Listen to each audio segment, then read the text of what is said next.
my windows. Like a ghost. Okay, I'm going to talk to the camera for a minute. Welcome back. My battery died in first period, so you see different students in the background. That's why. All right, so I just glued my pattern piece onto my piece of glass using rubber cement, and now it's time to cut out the glass. So I need safety glasses. And this is what you're going to be using. This is a glass cutter.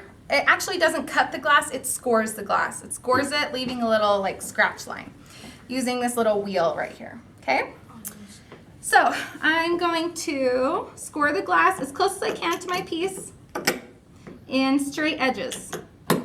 And my score line has to go off both edges. So I went completely off the front and then completely off the back. You do not want to do something where you go back and forth like this.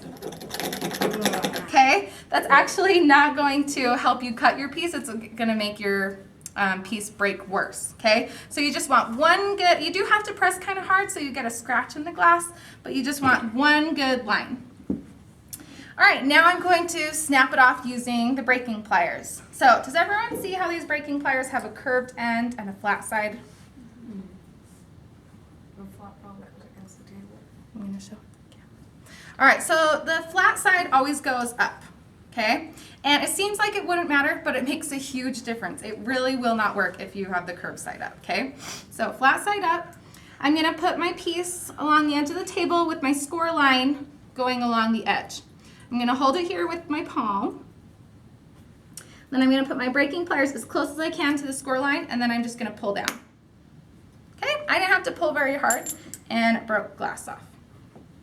And it didn't get this little guy over here, so. Okay, now I'm going to go and do some other edges.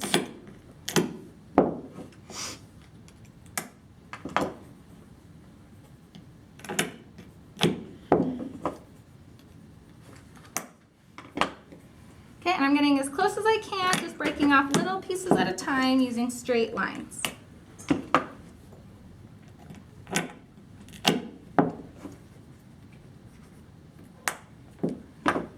All right, so anytime you have an outside curve where it's curving out like this, you can get as close as you possibly can. You just kind of have to build on it with straight lines. So straight here, here, here, here, here, and work your way around that curve. Now an inside curve, do you guys see what I mean by an inside curve, how it's going into the piece? Kind of like this piece did right here. This is an inside curve. Those are a lot trickier, especially if you have really deep ones, okay? You can't really break an inside curve very closely to it. The reason is because your piece will end up breaking in half, or the little corners will end up breaking off. If that happens, then you have to just completely start over and peel your piece off and re-glue it to a new piece of glass and try and break it from there, okay? So I want you to cut as close as you can to the pieces, but on an inside curve, you can't always cut as close as you can, and that's okay. So I'm just gonna do a straight line.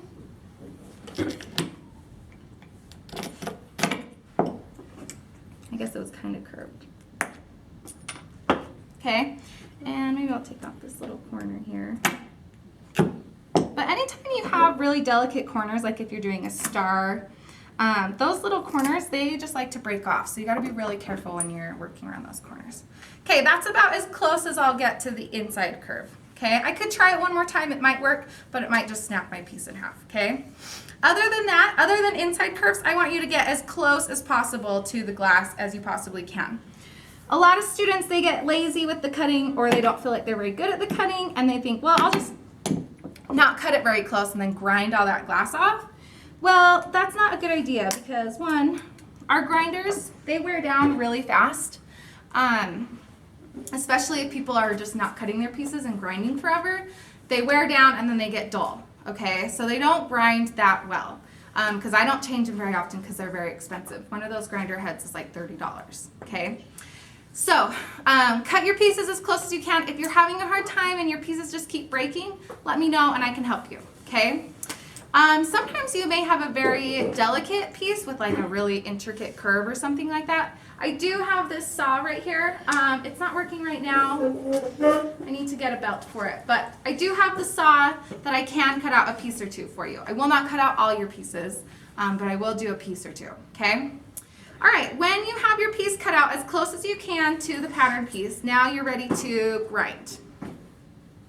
And I actually, who wants to turn that camera so it's facing over here?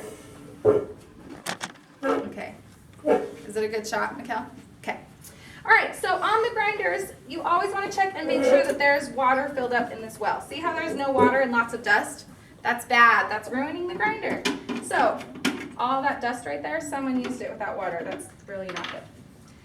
So we have these things. We usually try and keep them full of water, but it's your responsibility if it's out to go fill it up. And you just wanna, you can spray it over, or you can take this off, but you just wanna fill that up as much as you possibly can, okay? These ones are nice because they have this little sponge, and it soaks up the water that's down below and makes sure the wheel stays wet. All right, then we're gonna turn it on. And I just push my piece right on there.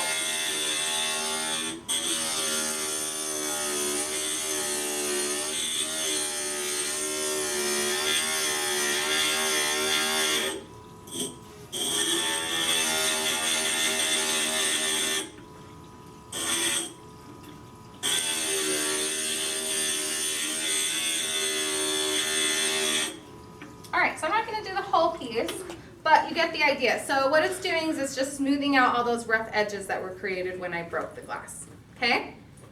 All right, next step. Can you turn it back, please?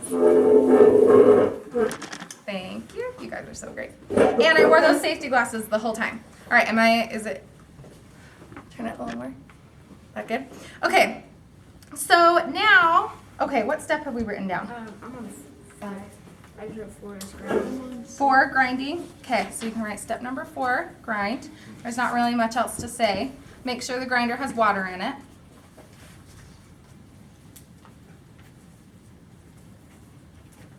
Okay, the next step is copper foiling. You know, with hand building and clay, if you don't scratch and slip very well, what happens? Yes, your box falls apart at the very end when you think that you're almost done with the box and it falls apart on you. Okay, it's very frustrating. Copper foiling is like the scratch and slip of stained glass. Okay, copper foiling is what keeps your project together, but if you are lazy on those steps, your project will fall apart at the very end and it's very heartbreaking. So I'm going to tell you some precautions you can take so that your project doesn't fall apart. Number 1, make sure after this step, see all this white stuff on my hands? This is glass dust after that I just ground off. And your glass is all disgusting right now. It has rubber cement on it, it has glass dust, it has oils from our fingers. All that is going to prevent the copper foil from sticking. So we gotta wash all that off. So I'm gonna take this piece off and I'm gonna go wash my piece in the sink and then dry it with the hand dryer. And then you gotta make sure though, so I know this is the top piece. I don't wanna get mixed up and not know which piece is up, okay? So I'm gonna hold it upwards the whole time so I know this is the top. Okay, I'm gonna go wash it and dry it real fast. And you don't have to wash it with soap, you can just rinse it and that'll be fine.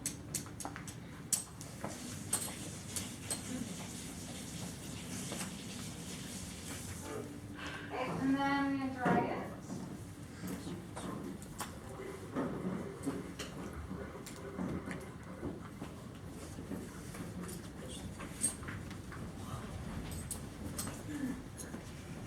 Okay, that whole time I kept my piece up so I know that's the right side. And I still need to know what number it is even though it doesn't have my pattern piece on it anymore. So this is a China marker. It's like a little wax pencil. And I'm going to write my number on it. It was 18. So now I still have the number. I still know which side is up even though I don't have my pattern piece on it. And my project is nice and clean, so it's ready to be copper foiled and the copper foil will actually stick. So this is copper foil. It's like a sticker. When I peel off this backing, it'll be sticky. And I'm going to wrap it around the edges of my piece. And the hardest part about this is you want to try and get the same amount of copper foil on both sides of the piece. Because we're going to fold that onto the piece. And you'll see that in a minute. And you want to create a really nice, smooth, tight seal that's centered. Okay. Okay, then you overlap a little bit and you cut your copper foil off. Okay, one more tip that'll help you with copper foiling, that'll help keep your project together, is whenever you're copper foiling, try and think about the layout of your project. And say you're doing this leg piece right here. You don't want your copper foil where it ends and starts to be on the outside edge of the piece. Okay, you want to put it on the inside where it's going to be stuck to another piece. That way it'll keep the copper foil on. If it's on this outside edge, it has the possibility of starting to peel off. Does that make sense? Okay, so think about that while you're doing it. It's just one more thing you can do to make sure your project stays together. All right, now I'm going to fold this copper foil onto the piece, just around the edges. Okay, and then we're going to fib. Fibbing has 3 steps, just like scratch and slip. You got to do those 3 steps as good as you possibly can because that's what's going to hold your project together. So, we on to another step now. What's it called? Fibbing, F-I-B-B-I-N-G. Okay, and there are 2 kinds of copper foil fibs. I'm going to start with this green one and this ridge right here, and I just work around the edges and just kind of, it helps fold your copper foil down nicely and seal the edges. Okay, then I have a little wheel, so then I'm going to roll over it with the wheel. And again, just another flattening step. As you can see, it's wheeling, it's like ironing out all the wrinkles and getting it a little bit flatter onto my piece. And last step is most important, burnishing, okay? What we're trying to do is we're trying to create a seal, because what will happen on the next step is we will be painting flux. And flux is an acid and it's a liquid. So if it gets underneath your copper foil, the acid will start eating away at the adhesive and then make it not sticky anymore, okay? So basically what we want to do is create a seal so that liquid and that acid can't get underneath the copper foil. So this is called burnishing. It's just where you rub really hard. And you'll see it looks completely different because you burnish out all the wrinkles, all the bubbles, and it becomes this nice, smooth, tight seal. Okay, again, I cannot stress copper foiling enough. If you copper foil a piece and it's all bumpy and wrinkly because you're not very good at it, you're going to be better off just peeling off the copper foil and trying again, all right? If you just continue, your project is guaranteed to fall apart if your copper foil is wrinkly and bumpy. Sometimes people's copper foil is wrinkly and bumpy because they don't grind their pieces very smooth, okay? So if you have a piece and it's all like jaggedy because you didn't grind it smooth, then your copper foil isn't going to want to stick to that either, okay? So, all right. So that was step number 7, fibbing, copper foiling. Okay. All right, after all your pieces are copper foiled, then you can start putting it together for soldering. So this is from last class. So this is where your master pattern comes in handy. So then you start laying your pieces down on your master pattern. Some of these are already soldered together. I've been using this demo forever. Okay, and you start putting your pieces on and seeing how they lay together. Now sometimes you'll do this and it doesn't look very good. Sometimes there will be big gaps somewhere or a piece doesn't fit very well. So at this point you can decide, okay, well, piece number, what was this, 18? Piece number 18 isn't fitting very well. So I think I'm going to take off the copper foil, grind it down a little bit, and then re-copper foil it so it fits better, okay? You want your pieces to fit well. You don't want big gaps, but on your first project, it's kind of to be expected. If there are big gaps, you can fill it in with solder. It just looks better the tighter they fit together, okay? All right, then when you're ready to solder, you just pull out your pattern. You leave them on your board. That piece I didn't cut out of me. And then you'll nail it down to the board so it stays in place while you solder. And nailing is really annoying because your pieces will move around as you nail, so you kind of have to rearrange them each time. And you're just nailing around the edges so it holds pieces in place.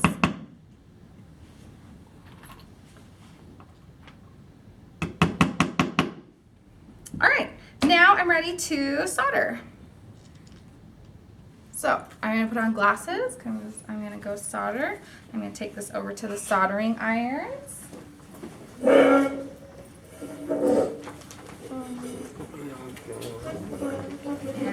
I think I'll bring my rod with me.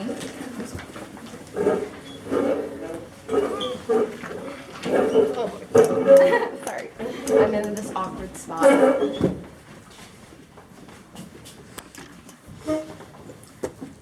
Is that a good shot? Yeah.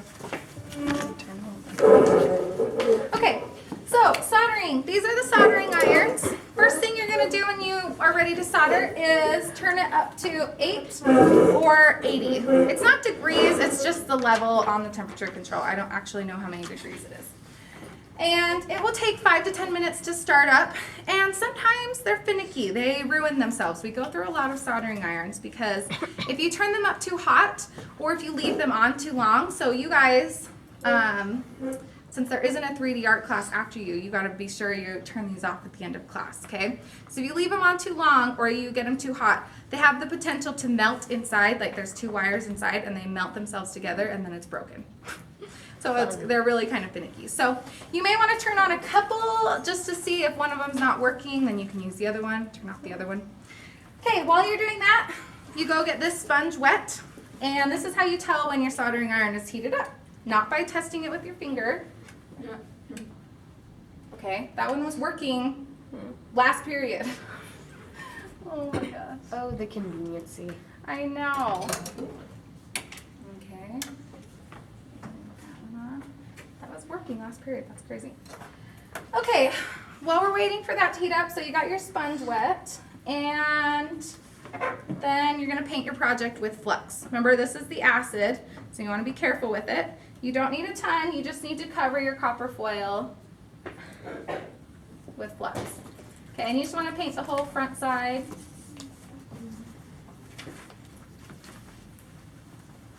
All right. Let's see if this one's even close. That one's not close to being heated up either. I don't know if these soldering irons are going to heat up in time for the demonstration, but that's okay. So when your soldering iron is heated up, basically the tip will get hot. This is solder right here. It comes in longer sticks. This one's just short, and it's very like bendable and moldable. And you just hold the solder up to the soldering iron tip, close to your project. And what will happen? It's not doing it right now because it's not heated up, but it'll just melt little droplets onto your project. Okay. So you go around and you just melt solder all over your project on the copper foil. And then you go back and you can remelt it as long as your soldering iron is still hot. And you just remelt it and move it around until you cover all your copper foil and your solder is smooth. Okay? We do not want chunky solder. So start with just little droplets of solder, smooth them out, then you can always add a little more solder, okay? You don't want the solder completely flat. You want it to create a little bit of a bubble ridge. But you don't want to add so much that it's chunky. Sometimes students have added so much solder that the soldering iron just can't get hot enough to re-melt it and re-smooth it. That's how thick they put their solder down. So don't get to that point. I've had to pull out my blowtorch and kind of re-melt someone's solder with my blowtorch before, but then it broke some of their glass pieces. So really not a good solution. So just start with less solder. You can always add more later, okay? So soldering, you're going to solder the front side of your project. When all your pieces on the front are soldered, then you can take off the nails and you can flip your project over. It's going to be hot, so you can handle it with the braking pliers, which are in the drawer over there. Just take some pliers and turn your project over. Then you need to solder the back, and then you have to make sure the sides are soldered too. So by the sides, I just mean like this edge right here, okay? And that isn't a lot of solder. All you have to do is just, what? One of the pieces is falling. Oh, I know. It's slightly attached. You just have to run your soldering iron along the outside, and it'll just cover it in solder. You don't want it like built up at all on the sides, okay? What? After you're done, can you just wash off the wax? Yes, when you're finished with that, then is washing and polishing. So over by the sink, there's 2 bottles. Oh yeah, I'll give you a second to write. Did everyone write soldering? On the soldering stove, just remember flux. If flux is what makes the solder go where it's supposed to go, if you find that your solder is being really weird, it's because you probably forgot flux. It's like, I've done that before. It's really funny. It's really frustrating. The solder just doesn't do what it's supposed to do, okay? What does it do? Yeah, it doesn't stick to the copper foil. That's what flux makes it do. Okay, so last step is washing it. So there's 2 bottles over by the sink. One is flux remover. It's like dish soap. You only need the tiniest little bit. And then you use those little wood scrub brushes and you just gently scrub your project. You don't want to scrub so hard that you're peeling off the copper foil, but you want to scrub so you're shining it and getting rid of the China marker numbers, okay? Then you dry it off and then you use the polish. And the polish, there's a couple ways to do it. I rate the bottle, they have different directions all the time. But I think the best way is you just put a little polish on and you use a rag, we just use the hand dryer, and you just buff it. So buffing means you just rub it until there's no more polish on there and it shines. Okay? Yes, Laura? Is there like a limit to what size we can do our stained glass project? The first project is 8 to 12 pieces. And then after that? After that, you can start to do harder things. Just depends on how much time you have. Yes, Simone? Last semester, we had a girl in advanced art who did a box, and it was like, she made like lilies in a lily pad, and it was gorgeous, but it took her all semester. Yeah. So that's what's nice about this class is then when you go into Advanced Art, if you want to spend all semester on a really intricate project, you can. This class is more introductory, so you're just kind of learning some things. But if it turns out you end up doing things really fast and you end up having a lot of time, then just talk with me. And I'll be like, yeah, you probably have time to do that 30-piece project. So. I'll sign up for Advanced Art. Cool. All right, and then last step, you have to measure your project and add up the total, how much you spent. So every time you get something from the store, copper foil, solder, pattern paper, you need to be writing it down on your blue assignment sheet, okay?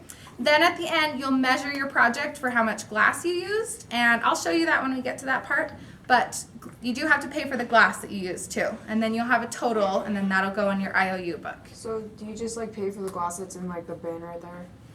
Well, you don't pay for it as you use it. We wait till your project's done, and then we measure it. I know, but just like for every piece that you use from there, and then when you're done, you just pay for that. Yeah. So, like I said, $10 should cover your first project easily. Then you might have some left over. Just depends on how intricate, how much solder, how much copper foil you end up using. That determines how much your project costs. Which reminds me, last night at parent-teacher conference, a lot of parents, I asked the students I asked their parents if their student has said anything about the money yet, and they were like, no, they had no idea. Have you guys talked to your parents about money yet? Yes. I got Okay, $40. good. All right, we got to start paying those because remember, it's on Monday, and it's really hard to remember things over a weekend. So if you could pay tomorrow, that would be really great. So if you want to start jewelry, it's $5. If you want to start stained glass, it's $10. If you want to stain clay, that is no charge. And if you want to do one of those things and you ask your parents and they say that you can't afford it, then just let me know, and I still want you to be able to do what you want to do, okay? You should ask your parents at least, and if they tell you you can't afford it, then just let me know, and Could you do can stained still do glass jewelry? I don't think that'd be something you'd want to wear. I don't know. Stained glass I'm sure it's jewelry. possible. That sounds cool. All right. though.